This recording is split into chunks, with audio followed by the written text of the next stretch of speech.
भगवान बद्री विशाल के आज कपाट पूरे विधि विधान से खुल गए हैं। भगवान के दर्शन पूजन प्रारंभ हो गए हैं। पूरे देश भर से बड़ी संख्या में श्रद्धालु आए हैं, तीर्थयात्री आए हैं। सभी में बहुत उत्साह है और सभी व्यवस्थाएं मंदिर समिति के द्वारा, हमारे सभी हितधारकों के द्वारा, तीर्थ पुरोहितों के द्वारा, हमारे धार्मिक कार्यों में जो लोग अपना सहयोग करते हैं उनके द्वारा, यहाँ के स्थानीय लोगों के द्वारा सभी ने भव्य यात्रा को बनाने के लिए सभी प्रबंध यहाँ पर किए हुए हैं। मैं सभी तीर्थयात्रियों का, श्रद्धालुओं का, सबका भगवान बद्री विशाल के कपाट खुलने पर, चारधाम यात्रा में आने पर सबका स्वागत करता हूँ, अभिनंदन करता हूँ। भगवान से प्रार्थना करता हूँ कि उनकी यात्रा सकुशल संपन्न हो, बिना किसी बाधा के, बिना किसी विघ्न के, कम से कम परेशानी के हो। ये यात्रा हमारी कठिन यात्रा है, लेकिन पिछले सालों में आदरणीय प्रधानमंत्री जी के नेतृत्व में यहाँ चारधाम ऑल वेदर रोडों का निर्माण हुआ है, अनेक व्यवस्थाएं बनी है। बद्रीनाथ धाम का मास्टर प्लान पर काम हो रहा है, केदारनाथ जी का नवनिर्माण, पुनर्निर्माण का काम चल रहा है।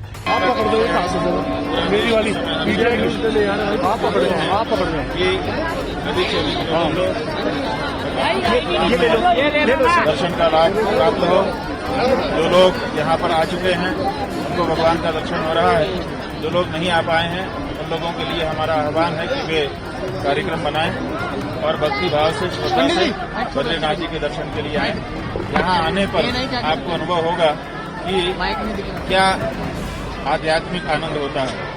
भौतिक आनंद अलग वस्तु है, वो जिस समय उपभोग करते हैं उसी समय प्राप्त होता है, लेकिन जो आध्यात्मिक आनंद होता है उसकी ऐसी अमिट छाप अपने मन पे होती है, पूरे जीवन जब जब उसकी स्मृति आती है मन आह्लादित हो जाता है।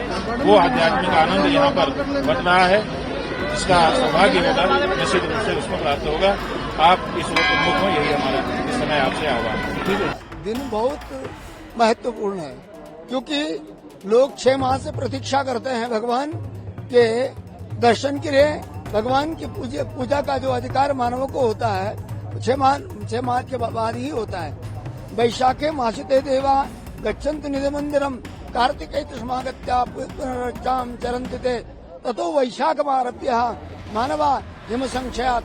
तो वैशाख मास में जब मानवों के लिए सुलभ हो और यहाँ पर रहना, तभी यहाँ पर भगवान की पूजा होनी चाहिए, ऐसा शास्त्र का निर्देश है। जब यहाँ बर्फ न हो और जब मानवों के लिए रहने के लिए उनके अनुकूल हो, तब मानवों का अधिकार, भगवान की पूजा का अधिकार होता है।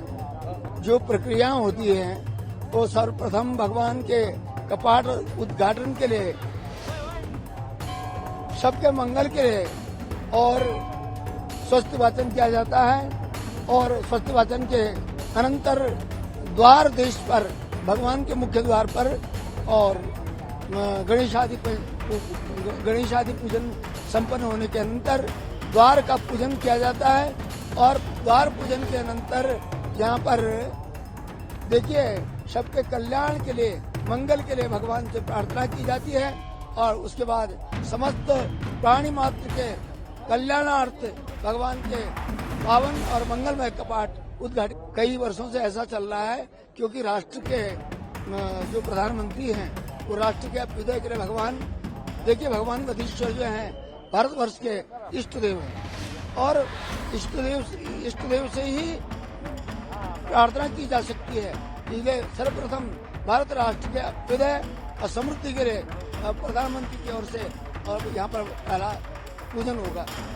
और साथ में उत्तराखंड के मुख्यमंत्री के रूप में जो भी रहेंगे उनके नाम से भी और यहाँ पर पूजन किया जाता है। फिर भगवान के श्री कपाट खुले रहेंगे, सबको दर्शन की सुविधा होगी क्योंकि आज बहुत ज्यादा जनसम्मर्द है और जनसम्मर्द होने के कारण लोगों को असुविधा न हो, इस बात को ध्यान में रखते हुए पहले से पूर्व परंपरा के अनुसार पहले दिन और अंतिम दिवस में भगवान के कपाट उद्घाटित रहे।